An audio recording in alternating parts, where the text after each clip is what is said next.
Bienvenidos al ciclo especializado de formación, trabajo, salud y estrés realizado por ARL Sura con la colaboración de Prax, el Grupo de Investigación Estrés y Salud de la Universidad de los Andes y el Centro de Epidemiología Social. Para mí es un placer darle la bienvenida a esta nueva conferencia del ciclo especializado de formación, trabajo, salud y estrés. Recordemos que el ciclo de formación se compone de 4 ejes temáticos, 10 conferencias de 9 expertos de 4 países diferentes y es equivalente a 15 horas de formación especializadas. Tenemos con el placer de contar con 1.586 participantes de 747 empresas, equivalentes a 114 actividades económicas y esperamos que impactemos positivamente las condiciones de vida laboral de 626.388 trabajadores que hacen parte de las 747 empresas que se inscribieron y están participando en este ciclo de formación.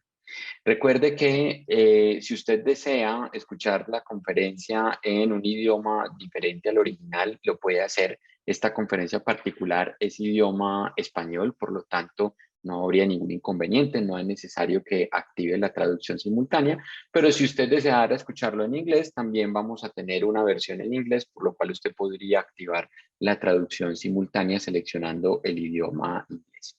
Si usted tiene algún comentario, alguna idea, alguna apreciación que quiera compartir con los participantes o con el grupo de panelistas, lo puede hacer mediante la opción de chat. Le agradecemos mucho que cualquier pregunta que usted quiera que se le escale al expositor, al conferencista que tenemos invitado el día de hoy, lo hagan a través de la opción exclusivamente de preguntas para el conferencista. Allí mi colega, la doctora Viviola Gómez, estará recibiendo todas las preguntas, las estará analizando y las estará preparando para al final de la conferencia escalarlas a nuestro invitado del día de hoy.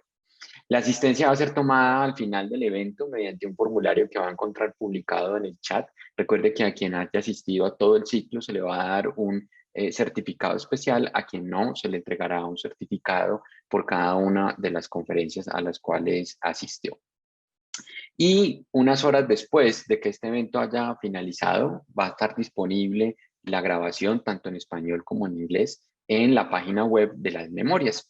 Y también toda esta información queda disponible a través de los canales del canal de YouTube de Prax y les enviaremos la próxima semana un correo electrónico donde usted va a poder ver tanto las conferencias en español como las conferencias en su totalidad en inglés.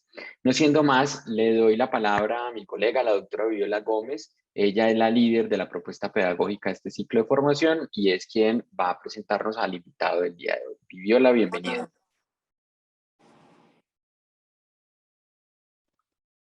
Buenos días, gracias Sebastián. Me da mucho placer saludarlos a todos.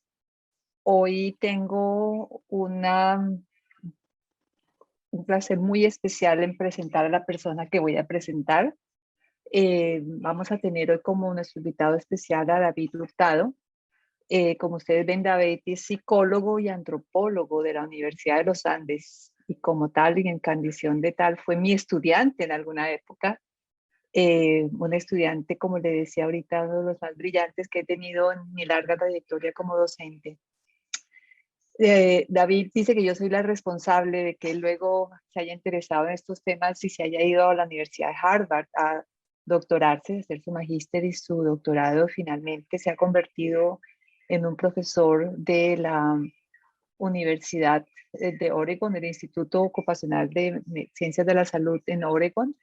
Hoy es miembro de uno de estos centros especiales que es financiado por la NIOSH, del cual yo les hablaba en otra ocasión anterior, debido a que Laura Ponet también tiene uno de estos centros. Entonces, no quiero extenderme más, voy a darle la palabra a David, quien va a tener la oportunidad de compartirnos un poco más sobre su experiencia. David, es un placer tenerte acá. Gracias por aceptar nuestra invitación. Buenos días a todos, muchas gracias Viola por la presentación y la palabra que usted no fue responsable sino culpable. Mentiras, gracias a ti. Todavía peor. Pero gracias a ti, pues mi vida se enrumbó en el sentido académico del término a estudiar estos temas y La verdad, creo que el compromiso que uno tiene como profesional y como persona para mejorar las condiciones de salud y de equidad para todos para mí, es una de las cosas que más significado le da a la vida. Quiero que me confirmen que ven mi presentación. David, aún no. Ok. Bueno, entonces mientras... share screen. Ok. ¿Tengo que hacer algo o Ahí deberías de ya poder who can share only host? compartirlo. Sí. Ok. Un segundo entonces. Listo, ahora sí. Perfecto, ahí ya comenzó a compartir. Muchas gracias, David. Sí, hay una cosa que creo que tiene que corregir de la presentación y es que la banderita que sale al lado de mi foto no debe ser la de Estados Unidos, sino la de Colombia. Pero yo entiendo por qué sale la de Estados Unidos y es porque profesionalmente mi vida académica ha estado, pues se ha desarrollado en Estados Unidos. Pero yo soy colombiano, obviamente estoy hablando español, pero así no investigue temas que son de interés colombiano. Hay una cosa que quiero comenzar diciendo y es que celebro mucho que este ciclo suceda cuando yo era estudiante de Viviola hace 15 años o lo que sea, ya no me acuerdo. Pues nunca tuvimos la fortuna de estar desde Colombia rodeados de tantos profesores luminarios en esta área. Entonces es un privilegio para mí cerrar un ciclo que ha estado precedido por las personas más influyentes en el tema de salud ocupacional del mundo. Y es un verdadero orgullo que esto suceda para la audiencia colombiana y en serio es muy, muy emocionante ver tantas personas interesadas en este tema y eso ya de por sí indica que ya ha habido una ganancia, un cambio generacional desde que yo estaba estudiando en la universidad con Viviola. Entonces, los felicito a Viviola y a Sebastián y a todos los que están acá por estar acá. Ok, esta va a ser todo el contenido de la presentación está en inglés, pero voy a hablar en español. Así que me disculparán si en algún momento tengo que leer y traducir simultáneamente. Obviamente hay una traductora que está haciendo lo que se llama back translation, que está simultánea, pero si tienen alguna pregunta en inglés, estoy también disponible para contestarla directamente en inglés. Bueno, el tema de a ver, muevo esto. Bueno, voy a comenzar ya. El tema de mi presentación es intervenciones organizacionales ocupacionales que se enfocan en los supervisores para tratar de mejorar la salud de los trabajadores o la integración trabajo-vida personal.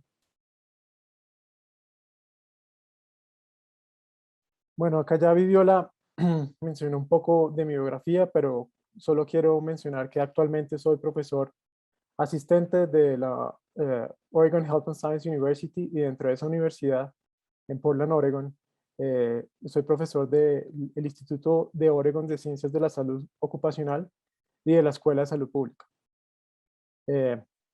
Yo soy antropólogo y psicólogo de formación de la Universidad de los Andes. Completé mi doctorado y mi maestría en la Escuela de Salud Pública en la Universidad de Harvard. Y desde entonces he estado investigando intervenciones organizacionales para tratar de mejorar la salud de los trabajadores. Y voy a mencionar un poco mi trabajo al final de la presentación. Bueno, en primer lugar, quiero reconocer que este ha sido un año terrible por la pandemia. Actualmente estoy en Bogotá, estoy visitando a mi familia y a la familia de mi esposa y la verdad es un milagro estar acá. Es un milagro que por lo menos nuestro núcleo familiar ha estado relativamente bien, pero la pandemia ha sido un golpe brutal para la humanidad. Ha habido mucha muerte, mucho sufrimiento y todas las personas que conozco acá en Colombia, pues se han visto afectadas en su ciclo, en su núcleo familiar. Entonces quiero que nos tomemos un momento para reconocer lo traumático que ha sido estos últimos 15 meses.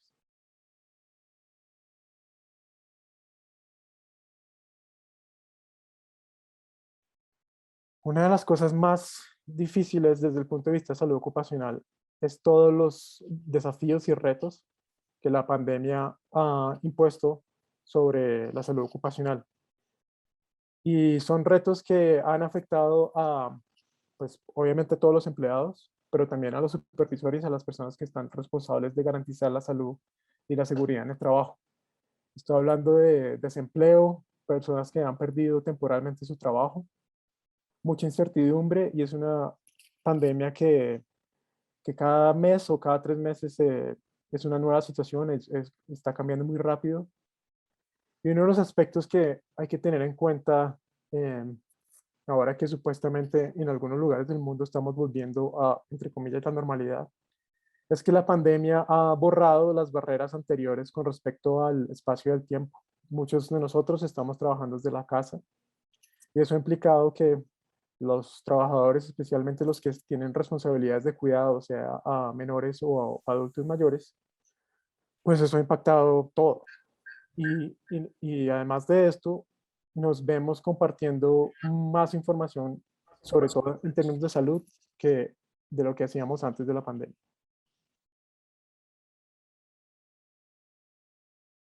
Sin embargo, no diría que es un aspecto positivo porque la pandemia ha traído mucho sufrimiento, pero la pandemia ha destacado la importancia de la salud ocupacional del trabajo. Todos los puestos de trabajo se han visto forzados a implementar medidas de control para el contagio del coronavirus.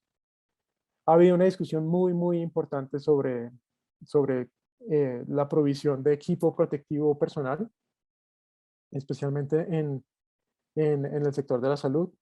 Y también desde que se estableció que el virus pues, se establece, se contagia a través de aerosoles, pues ha habido se ha destacado la importancia de los controles ambientales, especialmente la ventilación, las barreras físicas, y como mencioné antes, un montón de controles administrativos, como trabajo remoto, trabajo separado, cambio de los horarios, y una discusión muy importante, especialmente en Estados Unidos, sobre la ausencia de licencias de enfermedad o pagadas o remuneradas.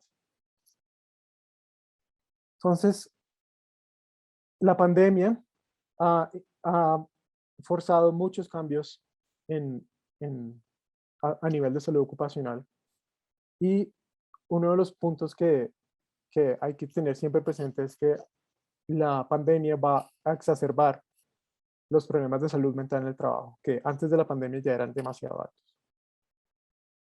La Organización Mundial de la Salud ha establecido que más o menos el 10% de la población mundial en algún momento de su vida se ha visto afectado por alguna enfermedad mental.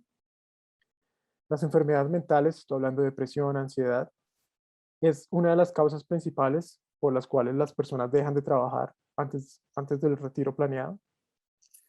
Y las enfermedades mentales son precursores o consecuencias de otras comorbilidades. Pero uno de los retos más difíciles cuando uno investiga o trata de mejorar la salud mental en el trabajo es que los problemas de salud mental se manifiestan de muchas formas. La más clásica es las emociones negativas, cuando uno ve a un trabajador que está cabizbajo, pero esa es una de las manifestaciones. Hay muchas otras formas o consecuencias directas e indirectas. Por ejemplo, las ausencias en el trabajo, cuando la gente deja de ir o pide días, lo que se llama en Estados Unidos sick days, cuando uno sencillamente llama y dice como hoy no va a trabajar. El presenteeism, que la verdad no sé cómo se diga en español, pero supongo que ya lo han visto en este ciclo, que es este fenómeno de que uno está en el colegio, perdón, estoy pensando en el colegio de mi hija. Uno va al trabajo y por motivos de salud, aunque uno está ahí, no está siendo productivo, porque precisamente la carga emocional o la carga de salud mental está afectando pues el desempeño. También por eso mismo se habla de bajo desempeño, y ya cosas más serias que tienen costos organizacionales más calculables son turnover, es decir, cuando la gente renuncia, y la rotación en los trabajos, o cuando les llega la cuenta de los aseguradores a los empleadores de cuántos servicios de salud se están utilizando por motivos de salud mental.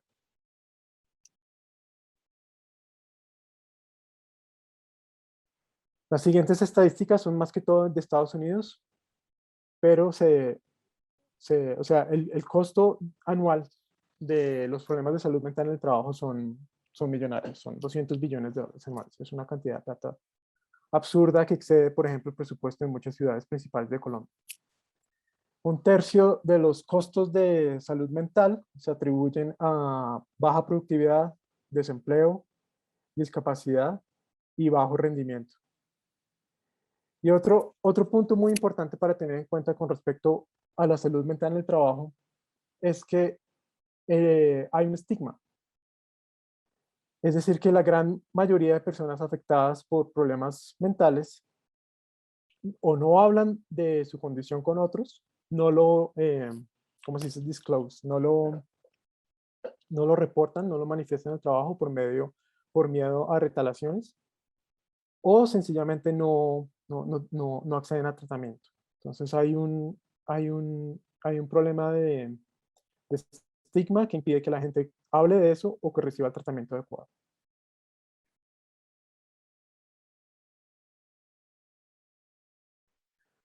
Entonces, con esa introducción, en los contenidos de mi presentación de hoy se van a basar en 3 tácticas basadas en la evidencia sobre maneras como los supervisores pueden mejorar la salud mental de los trabajadores. Voy a hablar de 3 estrategias que se pueden tomar como estrategias independientes o complementarias. Y cada una de estas 3 medidas las voy a presentar en nivel incremental de complejidad. Antes de comenzar con las 3 estrategias, quiero hacer unas definiciones básicas. Cuando hablo de supervisores, voy a usar el término supervisor o manager de manera sinónima. Y me voy a referir al supervisor, especialmente al supervisor directo. Vamos a hablar de estudios que son sobre personas que tienen un título de supervisor, es decir, que tienen una autoridad formal, y por eso mismo existe una diferencia de poder entre el supervisor y los empleados. Y ese poder quiere decir que es una persona que puede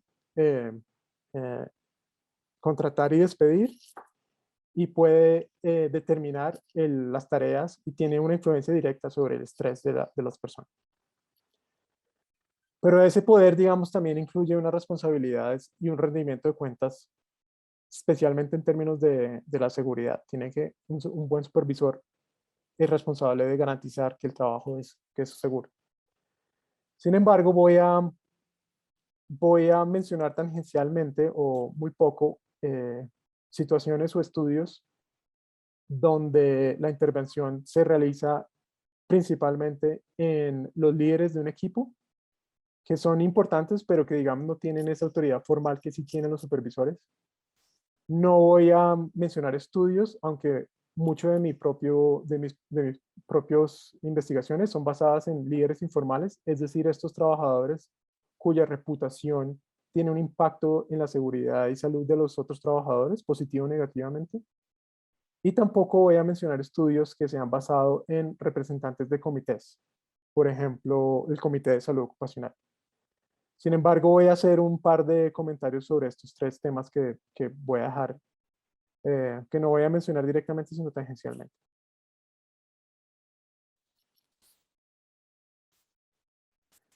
Bueno, para esta presentación, como el título lo decía, me voy a basar solo en intervenciones. Es decir, que voy a dejar de lado estudios observacionales o correlacionales, especialmente tantos que aplican una encuesta y relacionan alguna de esa variable de esa encuesta en términos organizacionales con alguna variable dependiente de salud de los trabajadores.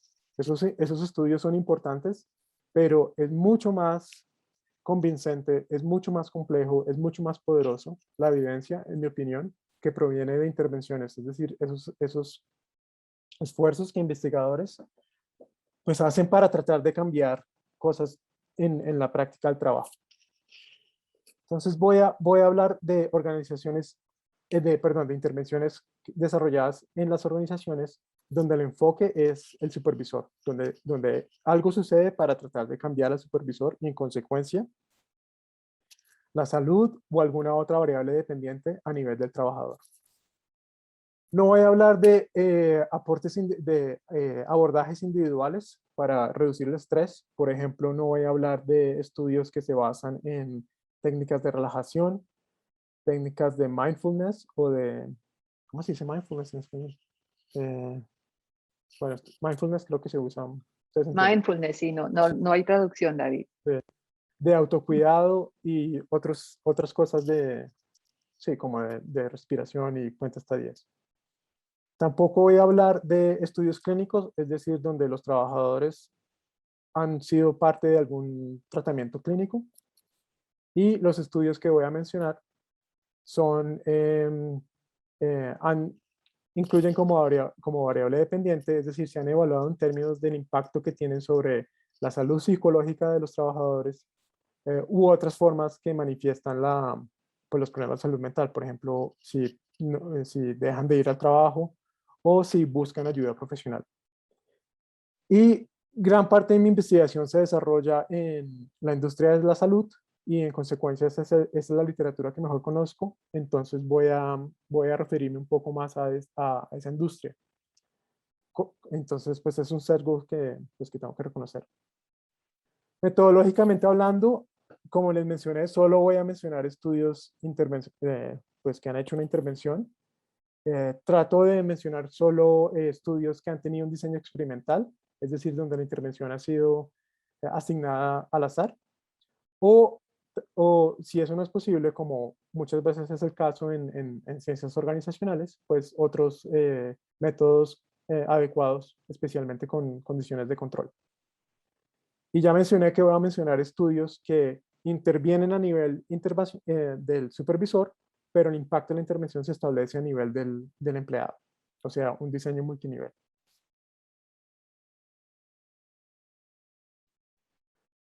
Bueno, como les dije, no voy a hablar de abordajes individuales, pero sobre esto quiero hacer una salvedad.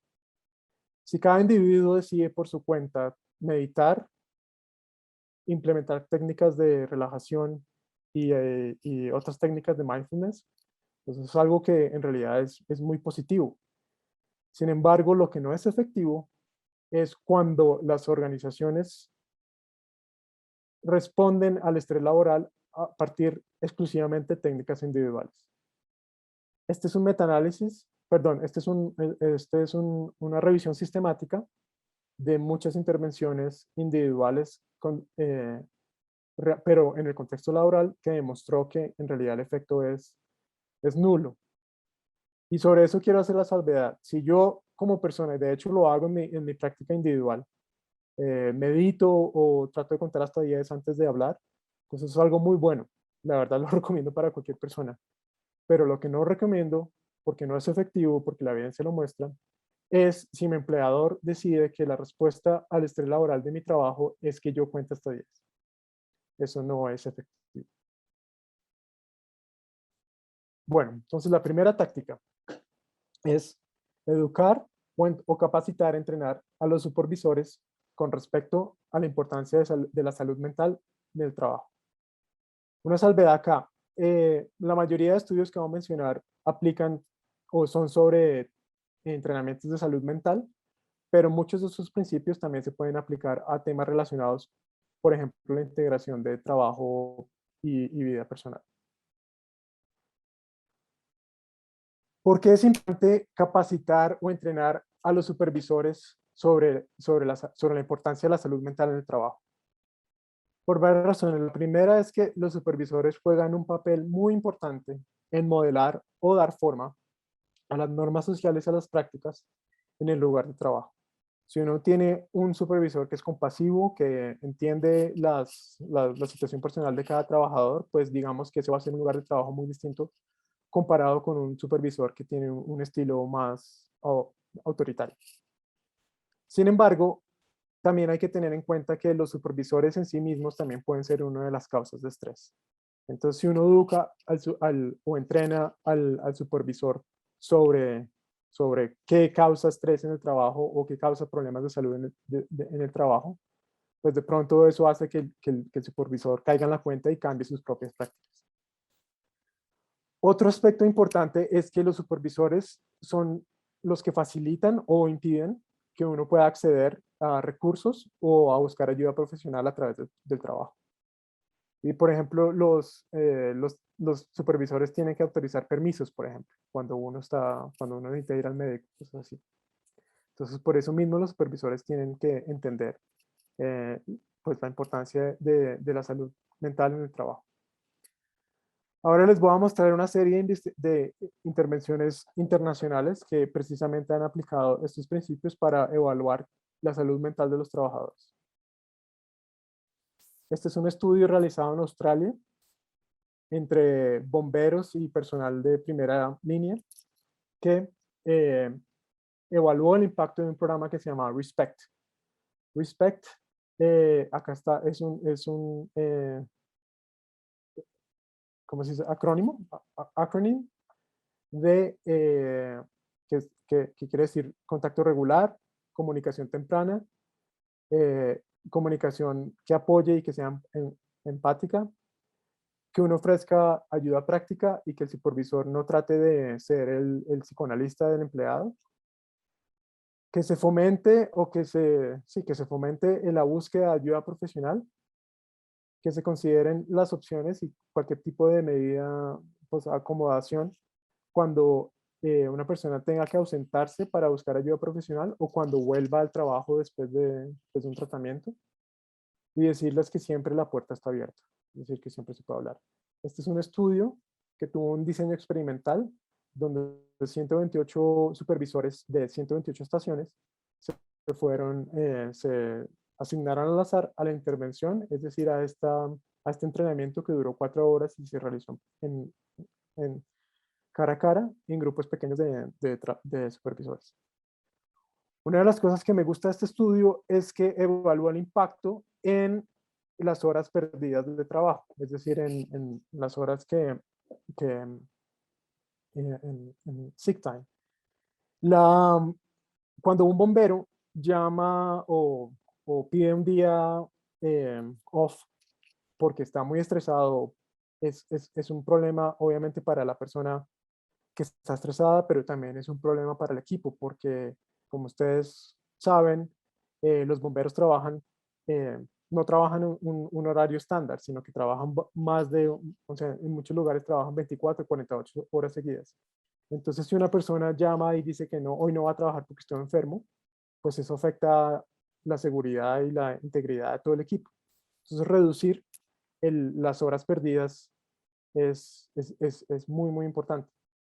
Y lo que se demostró es que en 6 meses, esta intervención basada en el entrenamiento supervisor redujo casi en 6 horas el tiempo, el sick time, mientras que el grupo control lo aumentó en ese mismo periodo.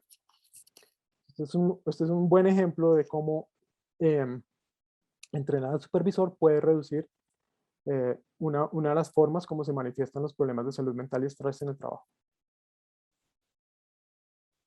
Este otro estudio es realizado por una de mis colegas bueno, en ese momento Jennifer Dimoff estaba en su universidad de doctorado, pero ella fue colega mía en Portland. Y ella se especializa en desarrollar entrenamientos para los supervisores en temas de salud mental. Pero el enfoque del trabajo de Dr. Dimoff es tratar de que los supervisores identifiquen cuáles son los recursos o los servicios que existen en su organización para que los empleados los accedan y traten de mejorar su salud mental. También el entrenamiento de Jennifer Dimoff está basado en cómo demostrar una supervisión más con compasión y más amable, pero todo dentro de parámetros profesionales. Porque eso es uno de los problemas o de las consecuencias pues no deseadas de que porque uno no va a querer que el supervisor se meta más de la cuenta en la vida personal de uno. Pero todo el entrenamiento está encaminado para que el supervisor sea más receptivo si uno decide hablar de temas de la salud mental personal. La investigación de Dr. Dimoff fue realizada en trabajadores de oficina en Canadá, en cuatro organizaciones, Este es otro estudio experimental y la intervención como tal se basó en entrenamientos, sí, en sesiones, en seminarios sobre la importancia de la salud mental, de cómo la salud mental se manifiesta, cuáles son los signos de estrés, de ansiedad, de burnout, de depresión y de consumo de sustancias. Y la verdad, esta intervención tuvo efectos mixtos, porque como pueden ver en las gráficas, la mayoría de variables no cambiaron o no mejoraron con respecto al grupo control. Sin embargo, el único efecto que se encontró en la intervención estuvo en precisamente una de las cosas más enfáticas de esta intervención, y es que el supervisor tiene que facilitar que el empleado acceda a cualquier recurso de salud ocupacional o de salud en general para que la persona pues trate de mejorar su salud mental. Y el último estudio que les voy a mencionar es un estudio japonés que también hizo un entrenamiento para supervisores. El formato, a diferencia de los dos estudios que mencioné, es un entrenamiento en el computador, los otros eran presenciales. Acá están los temas, como pueden ver son temas combinados que son educación general sobre salud mental, pero también comienza a tocar ya temas de cuál es el rol del supervisor con respecto a las causas organizacionales del estrés y de los problemas de salud mental en el trabajo. En esta tabla se puede apreciar que en realidad la intervención no fue efectiva. Lo único que cambió fue que los empleados perciben a los supervisores más receptivos y más abiertos a hablar de temas de salud mental. Entonces no hubo efecto sobre la salud mental de los trabajadores directamente, pero por lo menos se pudo mejorar estas variables precursoras a problemas de salud mental. Entonces, en resumen, estos entrenamientos sobre los supervisores o tratar de mejorar, entrenar, capacitar a los supervisores para que conozcan más sobre los problemas de salud mental, las consecuencias del tratamiento, cómo se puede buscar tratamiento para la salud mental de los trabajadores, son efectivos porque incrementan o mejoran el conocimiento, las actitudes, es decir, se reduce el estigma y facilitan que se accedan a servicios o a recursos que pueden mejorar la salud mental de los trabajadores. Pero como mencioné, hay efectos mixtos cuando se evalúa el impacto directo sobre la salud de los trabajadores. La mayoría de estudios que encontré, aunque solo les estoy presentando 3, son efectos en el corto plazo, es decir, un seguimiento menor a un año. Y con excepción del estudio sobre bomberos en Australia, pues la mayoría de estudios o intervenciones que se han realizado en esta materia son pues lo que se llama en inglés white collar, es decir, personas, ocupaciones profesionales, pero existe una necesidad muy grande de examinar la efectividad de estos entrenamientos en industrias más diversas, en términos del tipo de trabajo que se hacen y las personas que trabajan ahí. Y se necesita más énfasis en las causas interpersonales o organizacionales del estrés y de los problemas de salud mental. La segunda táctica para mejorar la salud mental de los empleados en el trabajo es entrenar a los supervisores para que mejoren sus habilidades de ser supervisores, es decir, para que sean mejores supervisores. ¿Y esto por qué es importante? Porque yo no sé si acá en Colombia existe hasta adagio, pero en Estados Unidos se dice que la gente no renuncia a su trabajo, sino que renuncia a su supervisor. Y como mencioné al principio, pues la gente se aburre no tanto de lo que tiene que hacer o cómo lo tiene que hacer, sino de la persona que lo supervisa. Y una de las cosas que más me sorprende a mí trabajando en hospitales y en el sector de la salud en Estados Unidos es que muchas de las personas que ascienden a cargos de supervisor no han tenido un entrenamiento formal sobre cómo ser un buen supervisor. Los ascienden o los promueven porque llevan mucho tiempo en el trabajo, porque son destacados en sus habilidades técnicas, pero ser líder de un equipo requiere de un manejo de habilidades interpersonales que que las personas que tienen esas, digamos, esa disposición por personalidad se pueden beneficiar de eso, pero existe una carencia de entrenamientos formales sobre cómo ser un buen supervisor. Y esos entrenamientos por lo general enfatizan las habilidades interpersonales y de comunicación de los líderes. Sobre este tema hay mucha teoría sobre cómo ser un buen supervisor. Sin embargo, estoy mencionando solo 3 enfoques teóricos de los cuales puedo encontrar evidencia en términos de intervenciones que han examinado el impacto de este tipo de abordajes de liderazgo o de supervisión sobre la salud mental de los trabajadores. Entonces, por eso es que o sea, hay muchas teorías de teoría de la supervisión autoritaria, laissez-faire, en fin. Pero solo estas 3, por lo menos desde mi punto de vista, son las únicas que tienen evidencia sobre la salud mental de los trabajadores. La primera es el liderazgo transformacional, que es una de las teorías más estudiadas en ciencias organizacionales y ocupacionales. Y pues el liderazgo transformacional por lo general se define o se contrasta con el liderazgo transaccional. El liderazgo transaccional es, en pocas palabras, un quid pro quo. Es el tipo de liderazgo en donde el supervisor trata a la persona subordinada como si yo hago esto, usted hace esto. Digamos que eso en sí mismo no es malo porque, pues, por un lado es reciprocidad, pero el inconveniente es cuando eh, digamos, la supervisión se basa exclusivamente en refuerzos o motivación extrínsecos. Y desde este paradigma de supervisión, el supervisor se ve como la persona que le tiene que dar la solución, como el responsable, como el fixer, como el gurú casi que.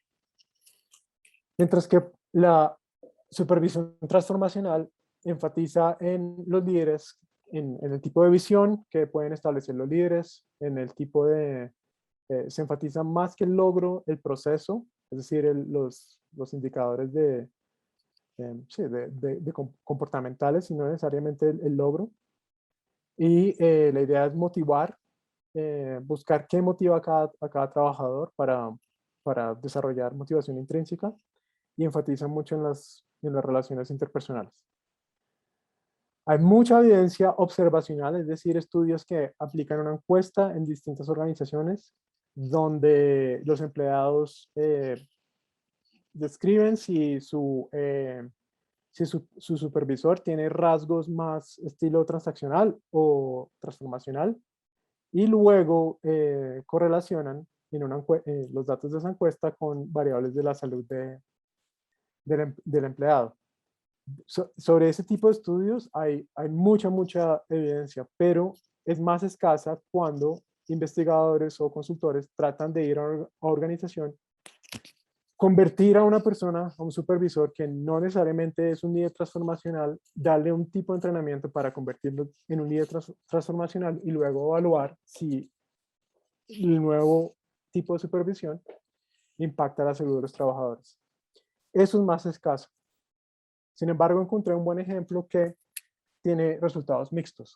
Este es otro estudio de Kevin Calloway, que era el investigador principal o el investigador senior de los estudios que mencioné de Jennifer Dimoff, también en Canadá. Esta es una intervención que se desarrolló en 21 ancianatos o organizaciones de cuidado para adulto mayor.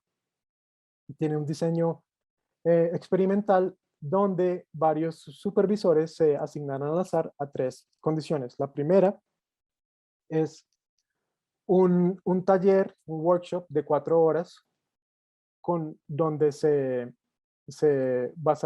donde los investigadores se reunían con los supervisores para discutir si comportamientos de ellos mismos o ficticios se podían categorizar como transaccionales o transformacionales.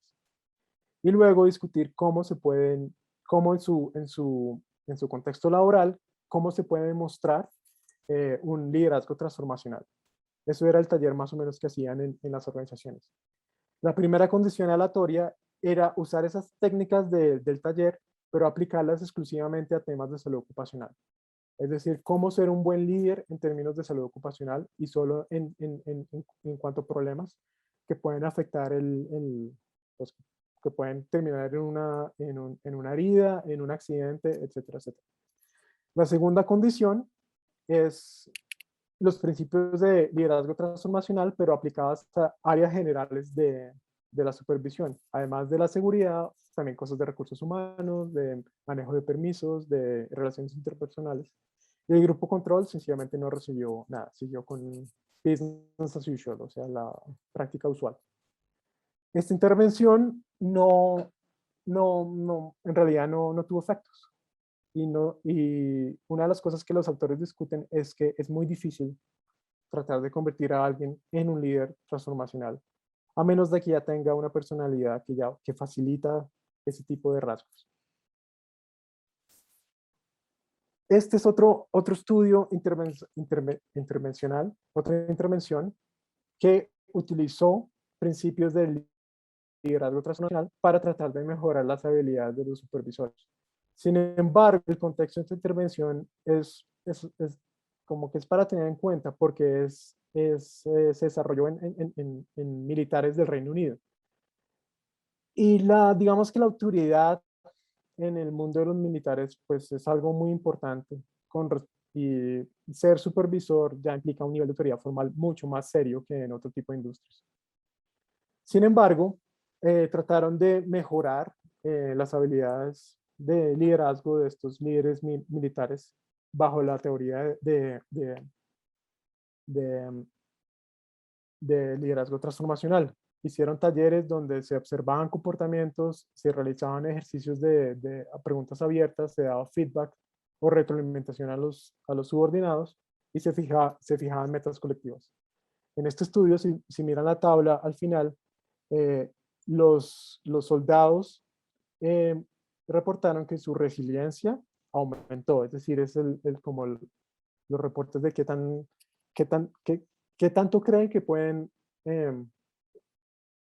resistir o volver al nivel basal si pasan por algo traumático.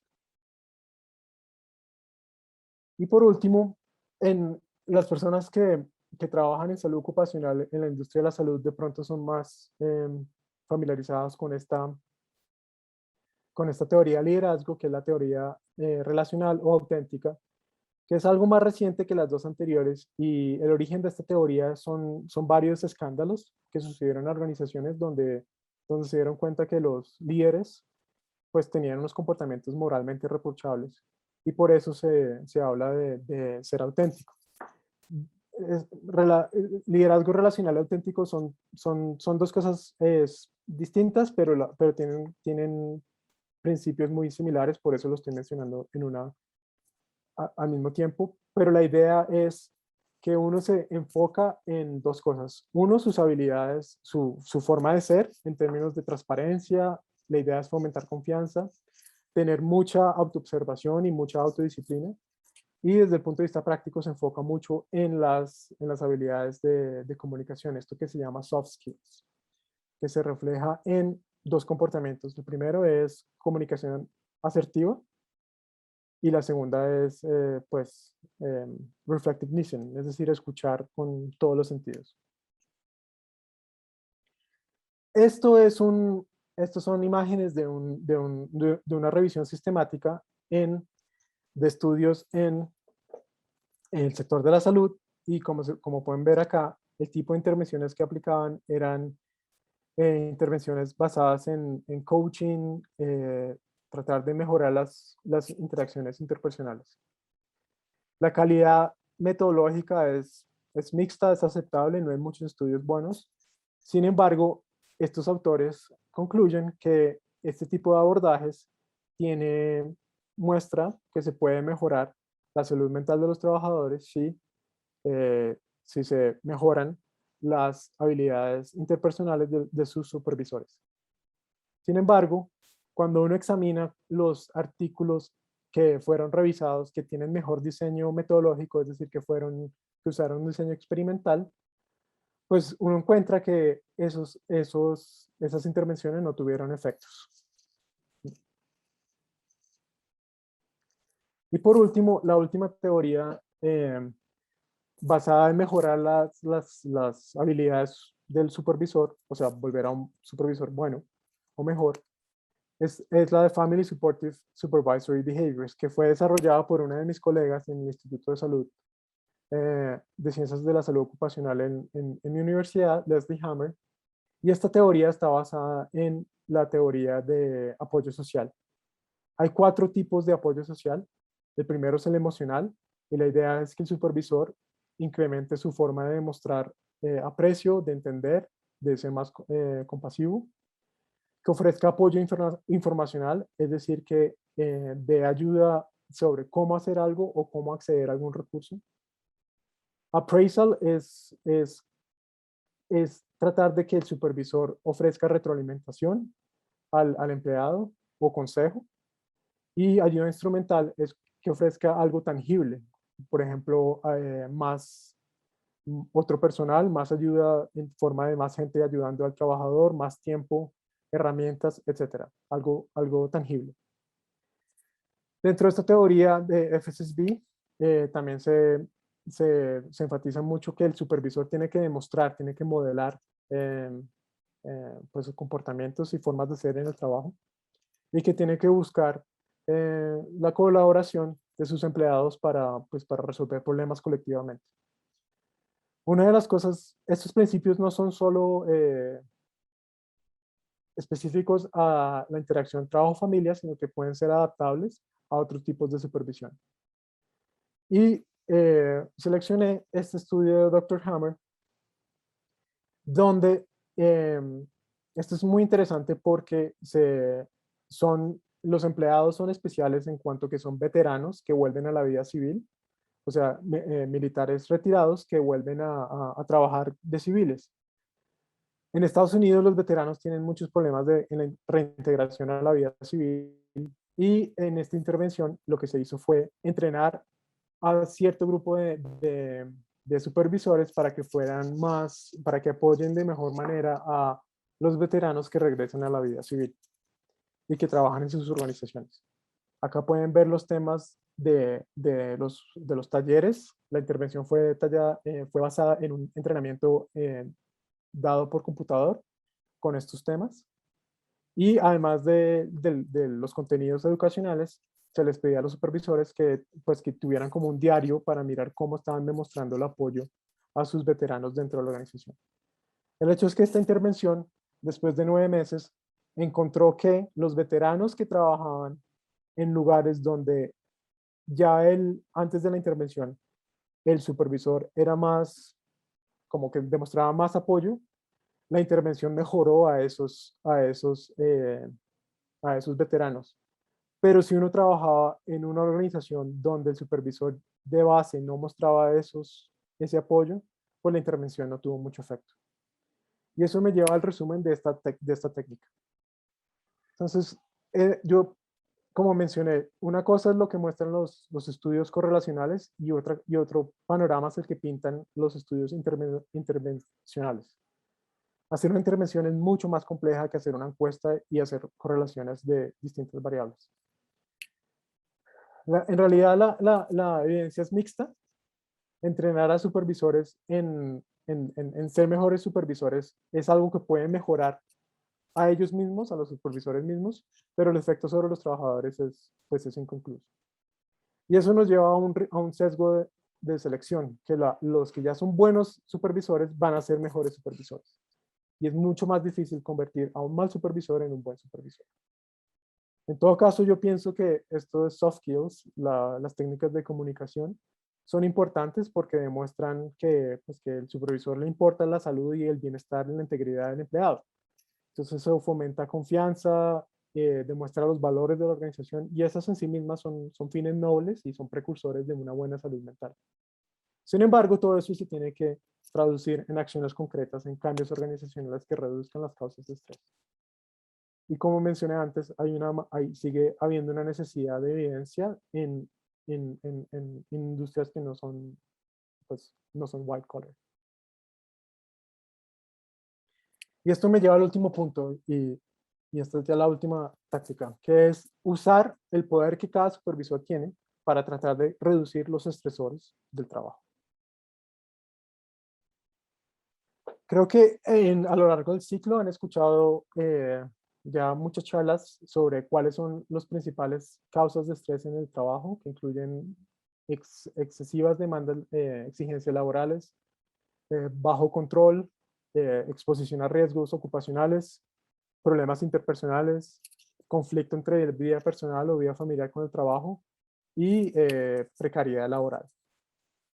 Esto es lo que toda la evidencia epidemiológica nos dice que es lo que causa estrés y en consecuencia en el largo plazo problemas de salud en los trabajadores. Si estas son las verdaderas causas de estrés, las soluciones entonces deberían tratar de mejorar eso.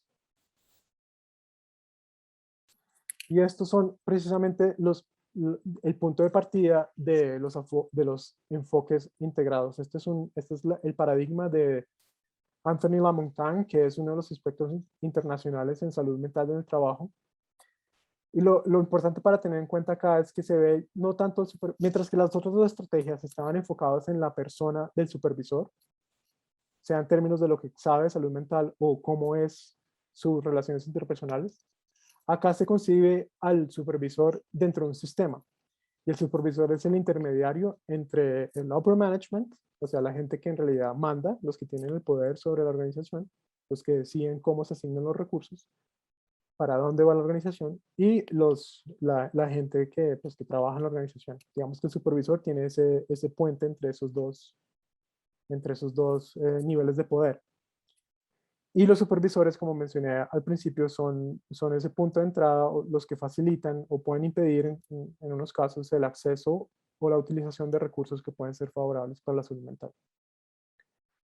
Entonces, dentro de un paradigma integrado se ve la salud ocupacional no solo desde el punto de vista tradicional de manejo de riesgo, sino también la parte de liderazgo, de ser buen líder, la parte de salud positiva, que es más o menos lo que la estrategia número 2 trataba de ser, y también la parte médica, porque pues cuando los problemas de salud mental son intensos, obviamente requieren pues atención médica.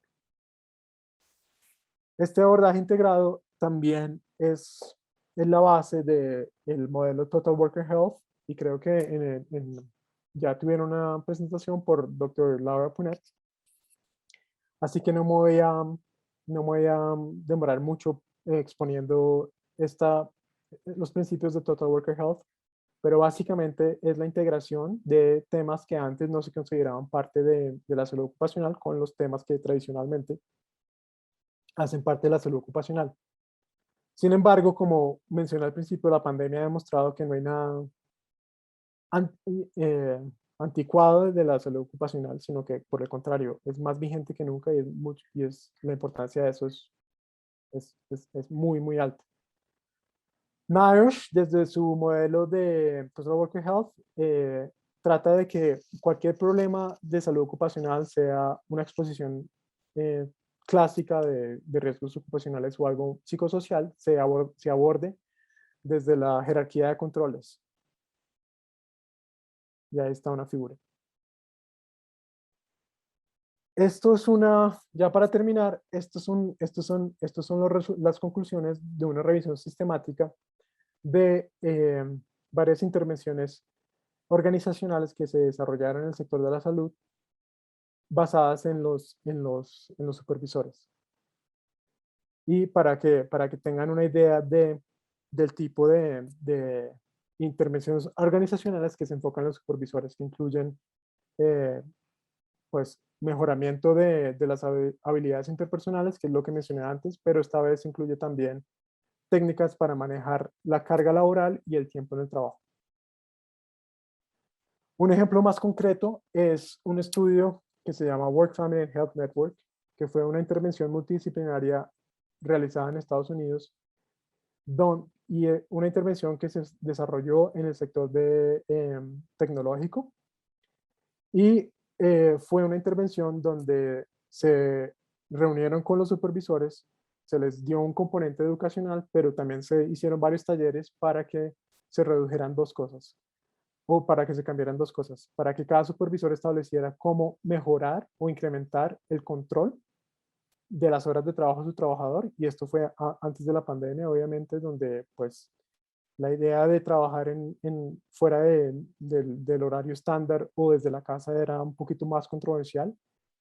Entonces se hicieron muchas conversaciones para aumentar ese control sobre el horario.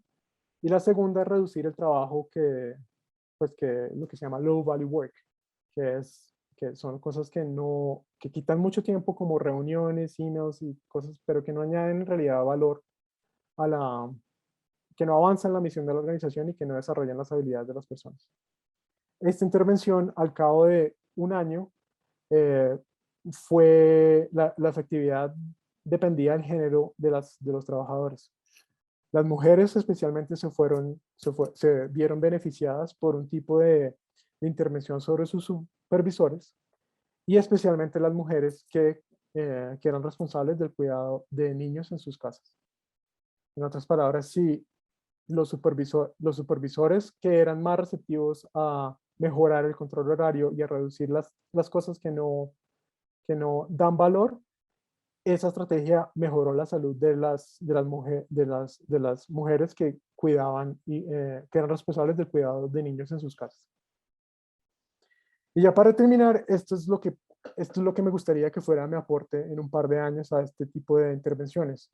Este es el modelo conceptual de un estudio que vamos a realizar en los próximos 5 años, financiado por NIOSH, donde vamos a intervenir en supervisores de clínicas de atención primaria, con el interés de reducir el burnout en los trabajadores de la clínica, no solo en los trabajadores clínicos, es decir, en los médicos y enfermeras, sino también pues en todo el personal, los que hacen las citas, sí, todo el personal de oficina. Y lo que vamos a hacer en este estudio, que se llama Work Life Check-ins, está basado en un estudio piloto donde reconocemos el contexto general de la industria de salud, que tiene muchas presiones estructurales que terminan generando burnout, pero intervenimos sobre el supervisor por 2 razones. Primero, porque es la persona que tiene más contacto diario con el supervisor con el empleado, perdón, y en esa medida tiene más capacidad de hacer cambios concretos en la vida de las personas. Y la segunda es porque los cambios estructurales o los cambios sistémicos son allá es donde queremos llegar, pero en realidad hacer una transformar un sistema es demasiado esfuerzo, incluye muchas partes, muchos actores que tienen intereses mezclados, a veces en conflicto. Entonces, el cambio sistémico es necesario, pero es muy difícil de forjar, mientras que la realidad diaria de los empleados es algo que sentimos que es más fácil de manipular en el buen sentido de la palabra. Lo que hemos descubierto es que en clínicas donde el supervisor se reúne frecuentemente con sus empleados uno a uno para escuchar qué es lo que le gusta al trabajo, qué es lo que le estresa al trabajo, qué es lo que lo mantiene ahí, en esas clínicas el burnout es mucho más bajo. Esto lo descubrimos en una clínica del hospital donde yo trabajo, donde redujeron el burnout de 42% a 24% en un año. Y cuando vimos ese resultado, les preguntamos qué es lo que hacen. Y hacen un encuentro uno a uno entre el supervisor y el empleado cada mes o cada 6 semanas, donde discuten qué es lo que le gusta al trabajo, qué es lo que le estresa, y el supervisor puede decidir, ok, tratemos de hacer esto, tratemos de cambiar esto. Por ejemplo, tratemos de darle un mejor escritorio, tratemos de facilitar que usted trabaje desde la casa, tratemos de arreglar el conflicto interpersonal que usted tiene con esta persona, tratemos de cambiar su horario, y las cosas que no se pueden cambiar, pues por lo menos se documentan y se reconoce que eso es un motivo que le causa estrés al empleado. Entonces lo que queremos hacer es utilizar esta práctica para que poco a poco el supervisor comience a hacer transformaciones sistémicas y no se quede solo en un abordaje individual. Entonces, en conclusión, y ya estamos poco pasados de tiempo, perdón, las intervenciones organizacionales son bastante más probables para mejorar la salud mental de los trabajadores. Y como mencioné antes, las transformaciones sistémicas son necesarias, pero pueden ser muy complicadas de realizar, mientras que si se aborda directamente al supervisor, ahí ya se puede tener un impacto más inmediato. Sin embargo, los supervisores en sí mismos no pueden arreglar nada solos, necesitan la ayuda de otros comités, de upper management, de personas con más poder, y sobre todo necesitan actuar con base en lo que escuchan de sus trabajadores. Entonces, ya para concluir, quiero reconocer que hay unos temas que no toqué acá. No hablé mucho del contexto laboral o político o de políticas públicas pues, de un país. Obviamente no mencioné nada sobre Colombia y acá sabemos que hay altos niveles de desempleo, de informalidad laboral, donde el supervisor puede basarse en eso para tener un estilo más autoritario y estos temas pues no hay recursos suficientes como para tratar de implementar un programa comprensivo e integrado de salud mental. Tampoco mencioné el impacto que tienen los sindicatos y la negociación colectiva. Y tampoco mencioné cuando son estrategias que vienen de abajo arriba, cuando son los empleados que participan en diseños de rediseño del trabajo. Y hay una gran necesidad de mirar si las personas de color, es decir, las personas de minorías étnicas en los lugares de trabajo o personas que han sido fuente de discriminación, inclusive por sus supervisores, se pueden ver beneficiados si los supervisores reciben un entrenamiento o tratan de cambiar tanto su forma de supervisar como los estresores organizacionales. Le quiero dar las gracias a Viviola por la invitación, a Sebastián y a mis colegas de mi universidad, y ya con esto solo les dejo esto para concluir. Muchas gracias. David, a ti muchísimas gracias. Ya vamos a entrar a la sección de preguntas y respuestas. Entonces, nuestra colega Viviola Gómez nos va a colaborar moderando esta parte. Y de hecho, Viviola, yo tengo una pregunta para cuando veas la oportunidad, si me das el espacio de hacérsela a David. Pues empieza por ahí, Sebastián, y así me das tiempo de ir organizando aquí algunas de las preguntas que me están llegando en este momento. Ok, perfecto. David, de nuevo, muchas gracias. Mi experiencia y mi trabajo en este tema ha estado principalmente asociado a la evaluación y diagnóstico y he leído sobre este asunto, sobre todo en la parte de intervención. Coincido contigo, pues el trabajo con los líderes es un trabajo muy importante que puede ser de gran impacto. Y una de las preguntas que yo tengo para hacerte es que parte de lo que he leído, especialmente en una empresa que me gusta mucho y sigo mucho en términos administrativos, que es Google, y es que ellos hacen un planteamiento en el cual dicen que ellos lo que han encontrado con todos los análisis que han realizado es que es más efectivo, tiene una relación costo-beneficio mejor, invertir más en los procesos de selección que en los procesos de entrenamiento y desarrollo de habilidades que se da por hecho debería de tener la persona. Y casi que ellos crearon como una regla general interna y es que su gran esfuerzo tiene que estar exclusivamente en la selección y su presupuesto de entrenamiento no puede ser superior al el presupuesto en la selección. Me gustaría conocer un poco tu opinión frente a esto, ya que tú has trabajado precisamente con supervisores que ya son supervisores y sobre los cuales no tienes control sobre quién terminó siendo un supervisor, ¿no? Sí, ese es una muy buena arista sobre este tema porque, pues si uno selecciona el perfil de la gente o si uno selecciona a la gente con cierto perfil para que conforme o potencie una organización bajo ciertos valores o principios, pues digamos que ese punto de entrada ya es una estrategia ganadora. Y siempre y cuando todo sea un proceso transparente, donde los valores queden claros, donde sí sea un proceso, o sea, no es por buscar problemas, pero pienso dos cosas. La primera es si se deja gente por fuera que pueda acceder. Si hay un problema por ejemplo, ahorita con toda la discusión de discriminación racial, por ejemplo, muchas de los procesos de selección no son procesos neutros y se deja mucha gente por fuera, especialmente gente que tiene pues que son personas de color, son minorías étnicas. Entonces digamos que en la medida en que el proceso de selección sea transparente, pues es una garantía. El segundo punto es que igual así se seleccione al perfil, o sea, que haya un buen match, eso no quiere decir que a lo largo del camino vaya a haber problemas, ¿sí? Se reduce la probabilidad, pero en un ambiente tan competitivo, con tantas presiones, pues también las probabilidades de problemas de estrés y de salud mental pues están ahí. Entonces eso no exime a las personas pues, de su vulnerabilidad o susceptibilidad para desarrollar un problema de salud mental.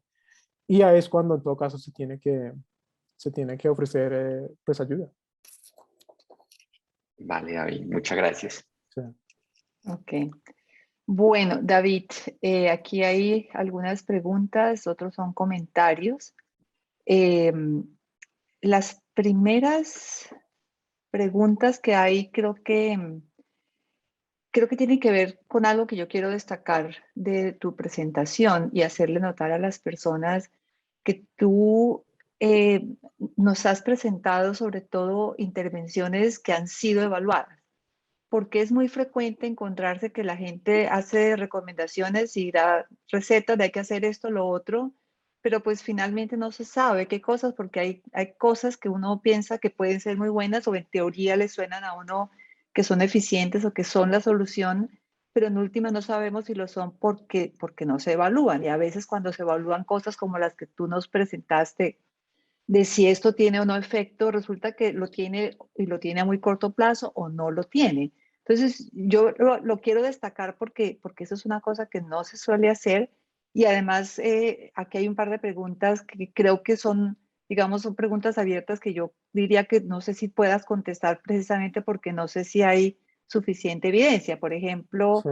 una persona dice, ¿cómo lograr que los entrenamientos y las formaciones en liderazgo se materialicen en comportamientos evidentes en el ejercicio de su rol que faciliten la salud mental y el buen clima laboral, ¿cierto? Y hay otro que pregunta que va en la misma dirección, dice, teniendo en cuenta la intervención expuesta en liderazgo transformacional, este tipo de entrenamiento, ¿qué tan efectivo es en las organizaciones? Sí, creo que ambas son Sí, preguntas que yo diría, no, o sea, sí, solamente la son muy evidencia nos abiertos. puede contestar. Pero bueno, al respecto de tu comentario, una de las cosas que más me sorprendió mientras preparaba esta presentación es que hay muy poca evidencia sobre el impacto de la teoría de Transformational Leadership, sorry, de liderazgo transformacional. Esto es una de las teorías que en todas las clases de organización, de psicología organizacional se enseña, pero yo quedé muy sorprendido cuando en realidad hay muy pocas intervenciones. Y todos los que estamos en este mundo sabemos que cambiar una organización es muy difícil. Entonces una cosa es hacer un estudio donde se evalúa si el supervisor tiene ciertos rasgos o ciertos caracteres, y otra cosa es tratar de mejorar el comportamiento, el conocimiento y las actitudes de ese supervisor. Eso es un nivel de complejidad mucho mayor. Y yo, con respecto al segundo punto de, de tu comentario o del comentario del participante, pues, o sea, para concluir, un supervisor debería facilitar el acceso a recursos o cambiar las cosas que estén dentro de su control. Esas son como las dos cosas que me gustaría que se llevaran de mi presentación. Cambiar lo que se puede cambiar. Y en este estudio que yo estoy realizando de los check-ins, donde cada supervisor directo se reunía uno a uno con su empleado y le decía qué lo tiene acá, qué le gusta de su trabajo, qué no. Y la gran mayoría de cosas son cosas que se pueden cambiar. Estoy hablando, por ejemplo, de que el escritorio era muy incómodo. Pues se invierte en un escritorio mejor. Cosas como en mi cubículo es muy oscuro, pues se cambia la iluminación.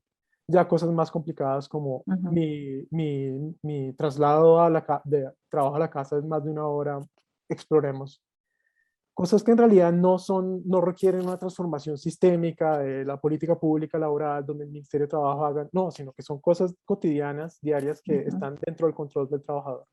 Y el segundo aspecto es necesito un día para mí, ¿cómo puedo tomarme un día? Cosas así, como que faciliten recursos.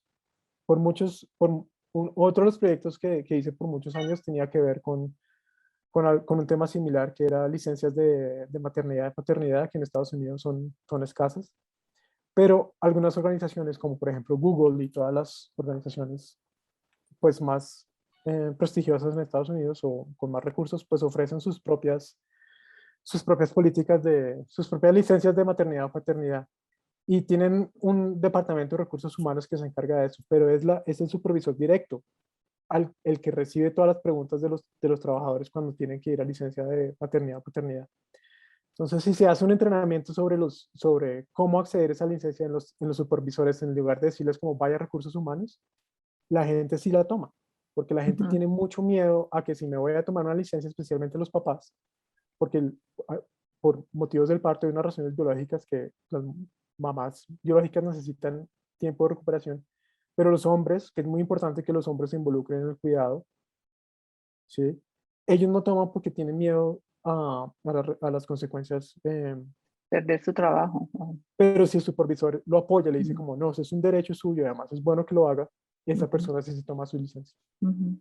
Independientemente de que exista todo un arsenal de recursos humanos para, Claro. para facilitar eso, pero es el supervisor directo el que puede facilitar eso. Entonces yo les diría, facilitar recursos y cambiar lo que está dentro del control es lo mínimo que se puede esperar de un supervisor. Mm. Aquí hay algunas personas que mencionan, Viviola, digamos, sí. perdón, frente a ese planteamiento que hacen sobre, si me permiten aportar una idea sobre Ujú, qué garantiza el cambio en las personas, ¿no? Es decir, que entre cómo hago para garantizar que efectivamente el supervisor cambie y todo eso. ujú, Eso es muy difícil responderlo, pero en mi experiencia de gestión de cambio organizacional, sí he encontrado cosas que definitivamente no lo garantizan, ¿sí? Que es más fácil a veces responder lo que no garantiza que algo se dé a responder a qué sí lo que se garantiza. Y parte de lo que no lo garantiza es pensar que las transformaciones son hacer actividades. Las transformaciones no se dan simplemente porque hago un par de actividades o porque doy una charla o porque le doy una capacitación aislada de un proceso. El comportamiento humano es muy difícil de ser modificado. En mi experiencia, solo hacer charlas no funcionan. Cuando se enfoca claro. más como un proceso, tiende a funcionar mucho mejor.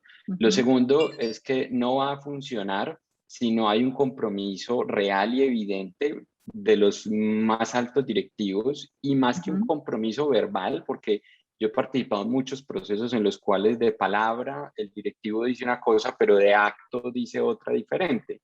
Y en esos casos yo le he dicho al mismo directivo, mire, ¿sabe qué? Es mejor inclusive que usted no diga nada, pero que su comportamiento sea más consecuente con esa idea que usted quiere manifestar. Entonces, en la medida en que hay realmente un compromiso evidente con conductas claras que indican que están comprometidos, eso tiene un efecto muy importante porque lo que intenta hacer el trabajador es direccionar su conducta con relación a lo que para la organización es importante.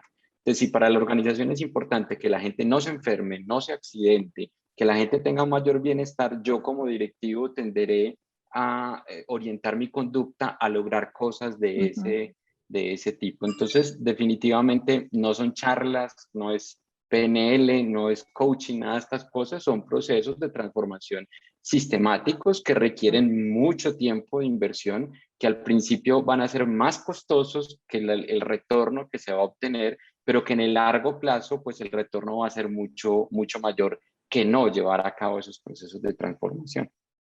Ujú, Sí, 100% de acuerdo.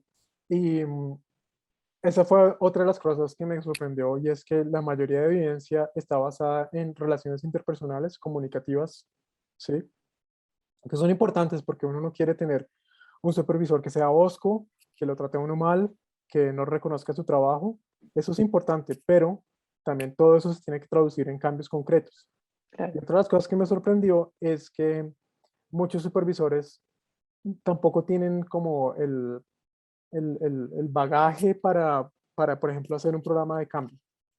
Entonces, y esto lo hablo más que todo en salud. De pronto en otras industrias más no sé, de pronto este no es el caso en otras industrias, pero a los supervisores del hospital, por ejemplo, además de hacer una capacitación en relaciones interpersonales, de comunicación y todo esto, también les damos técnicas de mejoramiento continuo, de cómo definir metas concretas, cómo monitorearlas, cómo establecer indicadores.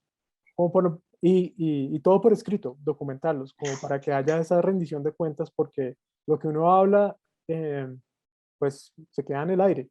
Y lo que Sebastián mencionaba antes es muy importante que si los que tienen más poder en la organización no están en la misma página, todo el esfuerzo se cae. Ujú. Y tiene que ver con un par de las digamos, inconvenientes que algunas personas mencionan aquí con respecto a algunos supervisores. Dicen, hay supervisores, o sea, por un lado, les parece súper interesante esto de tener tiempo de conversar con los colaboradores y hacer muchas de las cosas que tú planteabas en la propuesta que van a evaluar, pero aquí dice la persona, cada vez hay menos tiempo para ello, ¿cierto? Ahora no hay tiempo, entonces se sugiere, sí, converse con sus colaboradores, pero no nos dan el tiempo para hacerlo. Esa es una. La otra, personas que no reconocen que necesitan entrenamiento, que no reconocen que necesitan aprender. Y entonces aquí la pregunta es, ¿qué hace uno con una persona que no hace las cosas bien, pero tampoco quiere, o sea, no está dispuesto como a dejarse enseñar o a reconocer? Y yo pienso que una de las cosas claramente es, si no hay un apoyo desde la alta dirección, probablemente es más difícil. Si la alta dirección está comprometida, hay formas de forzar un poco a que esa persona haga algunas cosas. Pero Tranquila. sigue, David. Sí, lo del tiempo, pues, pues es una presión real. Lo que mi experiencia, dos puntos desde mi experiencia. La primera es trabajando en hospitales en temas ergonómicos, por ejemplo, de problemas musculoesqueléticos de enfermeras o personal de salud que levanta un paciente y se lastima la espalda. Una de las barreras es que es mucho más rápido si lo hago manual a que si comienzo a usar la máquina. Pero cuando hemos observado y cronometrado el tiempo que toma en realidad hacer el procedimiento, pues desde un punto de vista más saludable a uno manual, pues el tiempo es mínimo y pues todas las consecuencias adversas se evitan. Y esto es un ejemplo solo para mencionar que una cosa es percepción y otra cosa es cuando en realidad se cronometra el tiempo. Y si uno quiere reducir, y estas cosas añaden valor, entonces si uno quiere buscar tiempo, pues reduzca las cosas que no añaden valor, como reuniones o cosas que pueden ser un correo electrónico o tantas, no sé, hay muchas cosas redundantes cuando uno examina como las tareas uno a uno, hay muchas cosas que son redundantes. Y el tercer punto es que, pues que igual esto, o sea, la salud mental y el estrés se manifiesta por muchas cosas indirectas que en algún momento esto les va a pasar la cuenta de cobro. Uh-huh. Entonces, si no paran y deciden invertir el tiempo en cosas que pueden añadir valor y fuera de eso pueden reducir muchos problemas, pues creo que en sí mismo es algo que vale la pena hacer. De acuerdo. David, aquí hay una pregunta de algo que tú dijiste, yo no lo mencioné, pero aquí hay alguien que quiere saber si tú puedes mencionar algo brevemente sobre el impacto que tienen las organizaciones sindicales en todo este proceso, ya dice de salud mental, pero pues me imagino en todo el tema de lidiar con el asunto de la salud mental y física de los trabajadores. Sí. Pues es un tema que no toqué y gracias a los sindicatos tenemos muchas protecciones laborales. Y los sindicatos, sobre todo cuando uno trata de cambiar algo en el trabajo, uno tiene siempre que chequear si está permitido o inclusive apoyado por los sindicatos.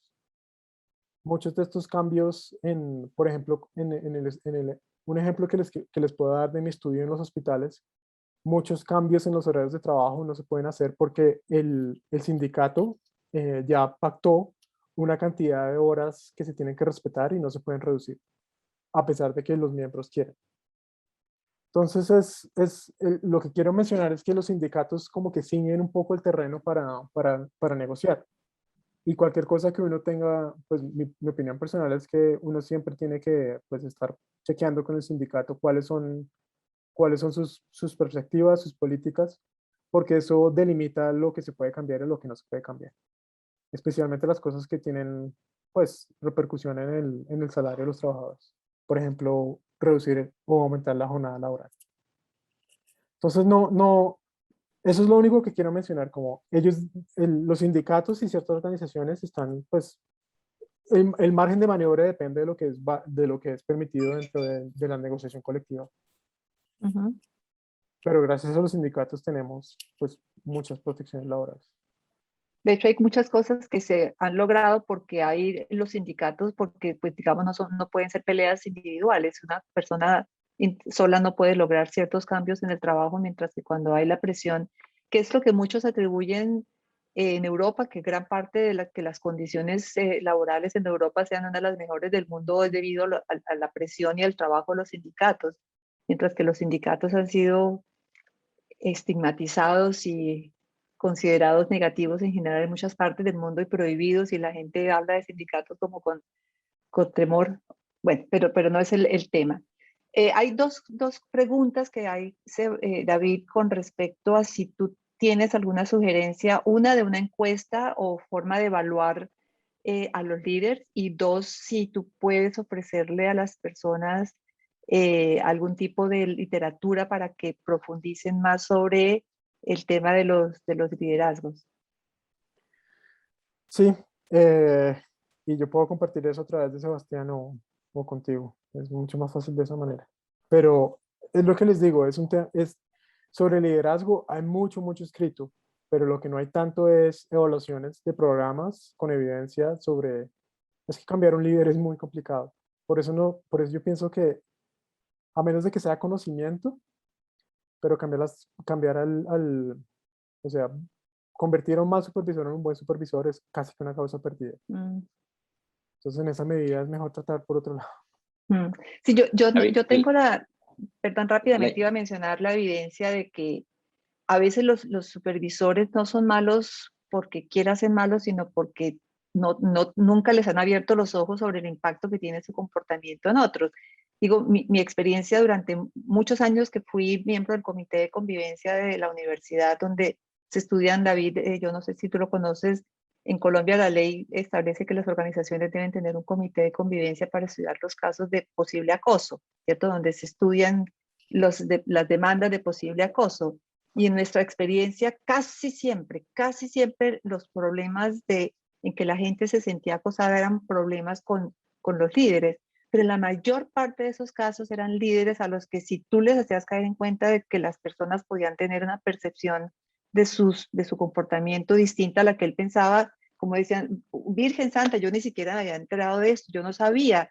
Mucha gente no sigue modelos de lo que es ser un jefe en el sentido de que pues, conmigo fueron así, entonces yo soy así, y no tienen idea, y la gente muchas veces es muy abierta y muy receptiva a que se les señale, mira, está pasando esto. Ahora, también los que no les interesa y piensan que ser el jefe del rejo es el que logra los mejores resultados, y así es que hay que ser jefe, a palo, porque así es que la gente rinde.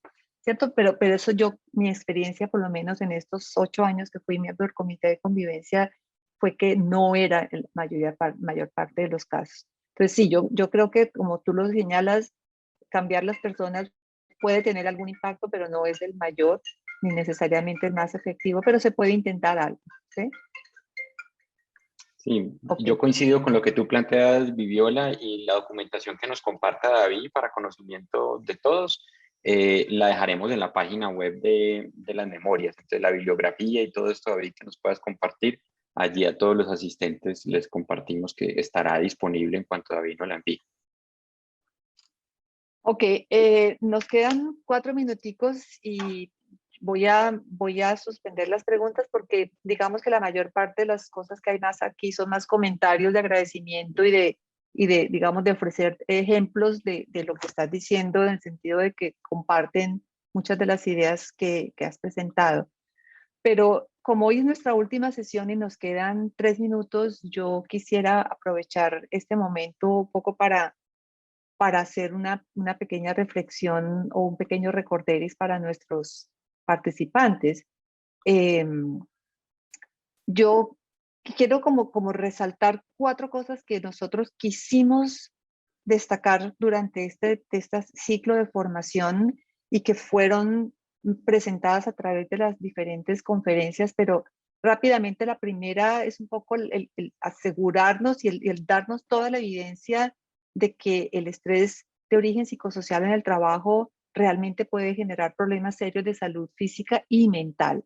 Como una persona comentaba ahora, usualmente los jefes y las organizaciones recuerdan la ley que protege sobre la salud física y la gente ha sido más entrenada para pensar en la salud física y hay un poco más de problemas de hablar de la salud mental, pero es importante que pensemos que tanto la salud física como la salud mental se pueden afectar por ese tipo de factores de riesgo psicosocial. Que algunos de esos problemas no aparecen enseguida, se demoran en aparecer algunas semanas, otros meses y algunos años, pero no por eso dejan de ser importantes y que pueden acabar con la vida de las personas y del negocio, o sea, pueden afectar el negocio y eso es una cosa que debemos recordar, ¿cierto? La otra cosa que también hemos querido destacar es que prevenir el estrés no consiste en hacer intervenciones con las personas, sino en tener o crear condiciones de trabajo no estresantes, ¿cierto? Ya lo hemos resaltado en casi todas las intervenciones, en todas las presentaciones, que las intervenciones con las personas no es que no sirvan o no se puedan hacer, pero no son la primera ni la más efectiva línea de acción, son complementarias con intervenciones que deben hacerse en las organizaciones, quienes son las principales responsables y las únicas que pueden cambiar el estrés de origen laboral. Finalmente, que para resolver y diseñar condiciones adecuadas es indispensable tomarse el tiempo para pensar, ojalá entre todos, y todos son todos, qué está pasando y cómo se puede solucionar. Y cuando digo todos, nos referimos a directivos, empleados y ojalá alguien que sirva de mediador, que siempre haya alguien que conozca un poquito más para que ayude a pensar y a tomar decisiones. Y finalmente, algo que David nos demostró con creces hoy es que para sustentarse las intervenciones sirven o no, es importante medir los resultados en términos de salud, en términos económicos. Es la única manera de mejorar, corregir y tener evidencias de qué sirve y qué tanto. Yo tengo muchas evidencias de organizaciones que hacen cosas, muchas con la mejor intención, pero no las evalúan. Entonces, al final no se sabe si finalmente eso sirvió o no sirvió. Por eso la invitación es, si ustedes hacen cualquier tipo de cambio, incluso si va a haber cambios que la organización que no son con el objetivo de mejorar o de empeorar, ustedes pueden mejorar, pueden medir qué pasa con la salud de las personas para ver qué tipo de cambios organizacionales producen qué tipo de efectos. Pero no estamos acostumbrados a ello y nuestra invitación es a eso. Traten de medir qué cosas ustedes hacen en las organizaciones y con qué impacto ocurren. Pues estas pequeñas reflexiones van a estar disponibles también en un documento que Sebastián nos va a enviar la próxima semana, pero pues yo quisiera decirles como que eso es lo central. Ahora ustedes tienen todas estas conferencias disponibles para que las miren una y otra vez. Yo sé que no todas las personas han podido estar presentes en todas las conferencias, pero gracias a Dios las tienen disponibles para que las puedan mirar, revisar y empezar su propio proceso de cambio. Es decir, esto también es una cosa que toma tiempo y seguramente muchos de ustedes quedan con muchas inquietudes que ojalá empiecen a tratar de consolidar en su propia práctica profesional. No tiene que ser de un día para otro. Los cambios nunca, ninguna cosa de la vida ocurren de un día para otro, pero lo importante es tener la conciencia de que hay que hacerlos y medírsele hacerlos por el bien de nuestros trabajadores y de nuestras organizaciones, de últimas de nuestra economía. Sebastián, no sé si tú quieras agregar algo más, pero antes de que Sebastián cierre, David, de nuevo, muchas gracias. Me alegra tanto haberte convencido, ser la culpable de que tú estés en esto. Estás haciendo un trabajo fantástico. Estoy segura que en el futuro vas a hacer muchas cosas más y pues una buena representación de nuestro país en Estados Unidos. Muchas gracias. No, con mucho gusto. Gracias por la invitación y en serio, esto es tremendo lo que ustedes hicieron con este ciclo. Y perdón por a veces se me enredó la lengua hablando, pensando con diapositivas en inglés. Gracias por la atención a todos. En serio, veo que hay 338 personas conectadas. Eso es muy, muy, muy inspirador. Y les deseo lo mejor en sus actividades profesionales. Y ahorita, en, en medio de la pandemia, porque acá pensamos que ya se acabó esto. Pero el trabajo de ustedes es mucho, mucho más importante que antes. Entonces sigan adelante y les deseo todo lo mejor. Gracias, David, David. muchas gracias. Y Viviola, sí, yo quiero agregar un par de ideas. Primero, reiterar el agradecimiento a David. Quiero darle un agradecimiento muy especial a todas las personas que decidieron asistir y apostarle a este ciclo de formación. Por supuesto, también un agradecimiento que quiero extender a ti, a Viviola, por haber apoyado y habernos facilitado poder que todo este evento fuera una realidad, al igual que Peter, a la ARL Sura. Sin la ARL Sura, pues este evento finalmente no hubiera sido posible, y por supuesto a todos los conferencistas que amablemente decidieron participar en esta apuesta que hicimos, que creo que es única a nivel por lo menos latinoamericano, haber reunido tantas personas del nivel de formación y experiencia que logramos reunir en este ciclo de formación. Sebastián, de Entonces, pronto podemos contar un secreto a la gente, es que cuando tú y yo empezamos a pensar en esto, dijimos, pues es que esto es único, sería interesante tener aquí a personas como Karasek o Sigris, y dijimos, invitémoslo, lo peor que puede pasar es que digan que no.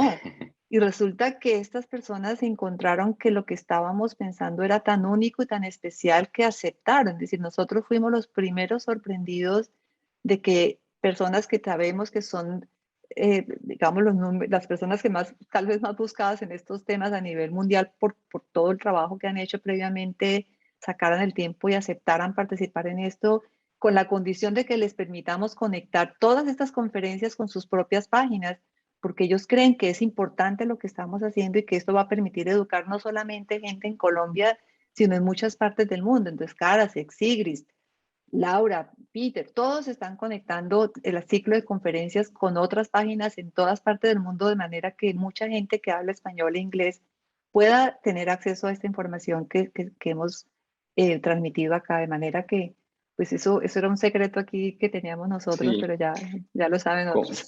como se lo explico yo a muchos familiares que me dicen, Sebastián, pero ¿qué es lo que están haciendo ustedes los viernes cada 8 días y todo eso? Yo, para que me entiendan fácil, le digo, mire, esto es tan importante que las personas que están ahí son el equivalente en el mundo de tecnología a Bill Gates. Entonces hay unas personalidades supremamente importantes en el mundo de la psicología de la salud que decidieron reunirse y que decidieron compartir en un mismo ciclo de formación todos sus conocimientos.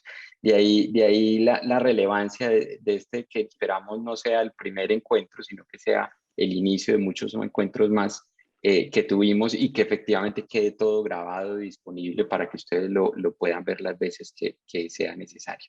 Y a nombre de ARL Sura, pues no queda más que darle un agradecimiento muy especial a todas las empresas, los conferencistas que han participado en este evento, y como les digo, pues espero que sea el primero de muchos más espacios que tengamos en el futuro. De verdad que muchas gracias a todos y hasta una próxima oportunidad. Gracias, Davidcito. Un abrazo aquí desde la distancia.